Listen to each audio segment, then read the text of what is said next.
Welcome to another edition of Focus on Alternatives, brought to you by ADISA, the Alternative and Direct Investment Securities Association. Here at ADISA, we're committed to providing thought leadership and insights all around alternative investments. My name is Greg Mausz. I'm your host today, and I'm joined by Sandy Geyelin. He is the SVP of Global Wealth at Athene. Sandy, thank you for coming in. Thank you for having me. So today we're going to be talking about private placement insurance, private placement variable annuities. This has traditionally been kind of an ultra high net worth type of investment, but it's kind of coming downstream for the accredited investor, which is fantastic. Can you start off by kind of describing what are private placement insurance and private placement variable annuities? There are two products, as you mentioned, private placement variable annuity, known as PPVA, and private placement life insurance, known as PPLI. Both of those structures are designed to really focus on the beneficial tax attributes that are afforded all insurance and annuity contracts, while minimizing some of the other features that are typically associated with the retail or traditional annuities and life insurance, things such as guarantees and other, both on income as well as death benefits. Private placement variable annuity really provides the tax deferral of the underlying investment gains. That includes federal, state, local, and ACA income taxes that would otherwise be paid by the client if they were to invest in the investments directly. There are no guarantees associated with the PPVA. There's no underwriting. There's generally very little, if any, upfront expense, and there are no surrender charges. So it is really viewed a bit like a tax-deferred investment account.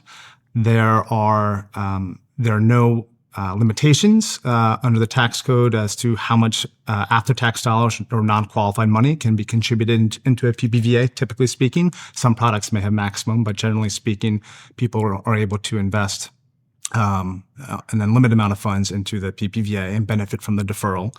The consideration for a PPVA is that all of the gains of the underlying investment are converted to ordinary income when they decide to surrender or take withdrawals from that PPVA. And as with other annuities, the withdrawals come out first, and the client can then redeem their basis second, which would come back tax-free. So it works similar to an IRA, which it's often compared to with after-tax dollars. Any money taken out before age 59 and a half would be subject to a 10% federal tax penalty.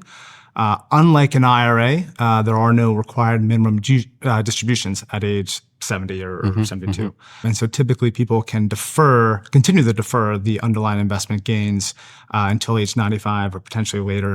Again, it varies depending on the type of PPVA product. But that's at a high level what a private placement variable annuity provides: income tax deferral. Right. Private placement life insurance is a variable universal life chassis or policy. It provides the same income tax deferral of the underlying investments. It is generally designed to maximize the cash value accumulation of the life insurance policy by minimizing the amount of insurance or death benefit that policy provides, still making sure it's in accordance with the different sections of the tax code that define what life insurance is. As is the case with most life insurance, there is the ability, if the policy is structured properly as a non-MEC, for the client to... As a non-MEC? As a non-MEC, yeah. Non-modified endowment contract is just one of the definitions of life insurance under Section 7702 of the code. Typically, a client would fund their investment dollars in over a period of time. And structuring that policy that way would afford them the ability to take withdrawals up to their basis tax-free, as well as take what are known as policy loans against some of the accumulated cash value, also tax-free during their lifetime. So there are some additional effectively tax-free growth of the underlying investments.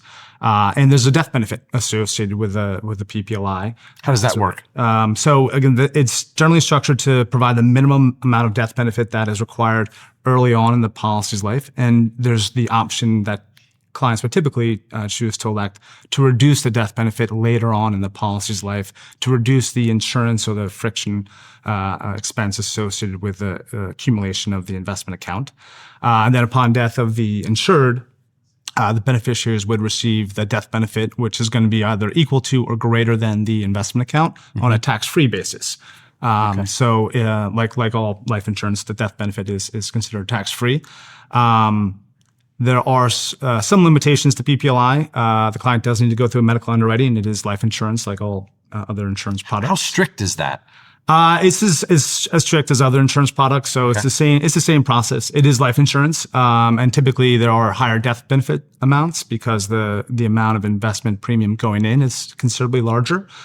So the client will have to undergo rather thorough life insurance underwriting, but nothing too out of the ordinary. And then there are other expenses. You are buying insurance, so there are going to be the expenses associated with providing that death benefit if the insured were to pass away before they were expected to. But you get the benefit of the growth. Again, so the limitations are on the timing to make an economic policy, how frequently you contribute the money, and there are limitations as to how much money one can contribute into a PPLI policy, and that's generally dictated by how much death benefit they're able to secure, and that will be a result of the underwriting and other factors. So high-level PPVA is a tax-deferred annuity, investment-only variable annuity that provides tax deferral for relatively lower cost compared to life insurance, which provides the tax-free growth of the investment, but comes with some additional steps and expenses. Thank you for walking us through that, laying that foundation. Sure. Very helpful.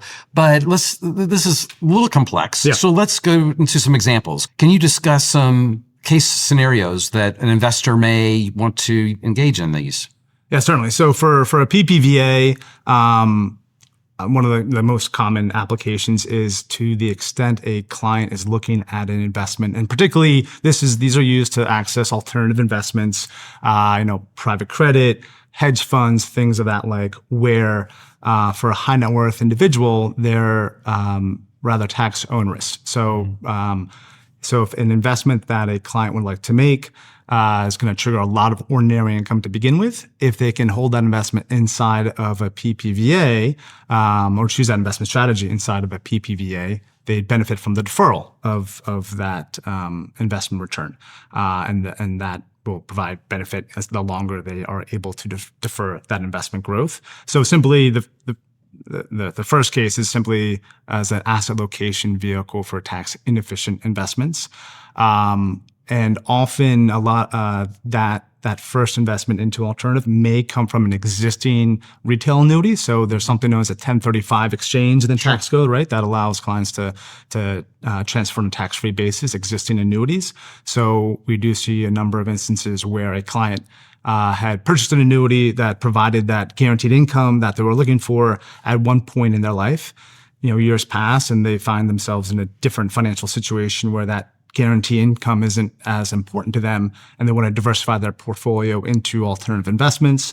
They can use those assets in that retail annuity, 1035 into a PPVA, to get that exposure to the more that private market investment.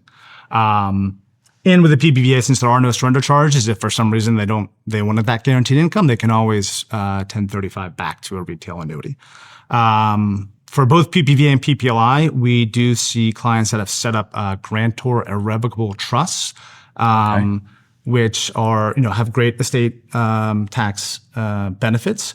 However, in those structures, the grantor pays the income tax liability generated by the underlying trust assets, and as those trust assets grow, that income could become and that income tax liability could become a bigger share of the grantor's financial resources. So having that trust invest through a PPVA or a PPLI can shut off the income tax liability to the grantor. With a PPVA, they would certainly the trust would pay tax or the grantor would pay tax. Eventually with the PPLI, they would if they took withdrawals, but if they held the PPLI until the passing of the insured, then again it eliminates the tax that the grantor would otherwise have to pay on those trust assets. So these are great structures, powerful structures. And you're walking through all the estate planning and tax strategy here. But I want to talk a minute about the underlying investments in here. Yep. The insurance dedicated funds and the different types of alts you can put in these structures. Can you touch on that? Certainly. So yeah, you'll often heard the term an insurance dedicated fund when you're speaking about PPVA and PPLI. An insurance dedicated fund is a private investment fund similar to any other hedge fund or private credit or private equity fund that you would invest in, but it is available exclusively through insurance companies' separate account products like a PPVA and PPLI. They are analogous to a variable insurance trust or VIT, which are the investment options you would find inside of a registered or retail variable annuity. So VITs are like mutual funds in the taxable world, and the insurance dedicated fund is like a hedge fund in the private market alternative world. And so you can't just stick any investment fund in this wrapper. Correct. No. So there's unless the underlying investment is an insurance dedicated fund, the client, the policy owner, cannot choose the investment.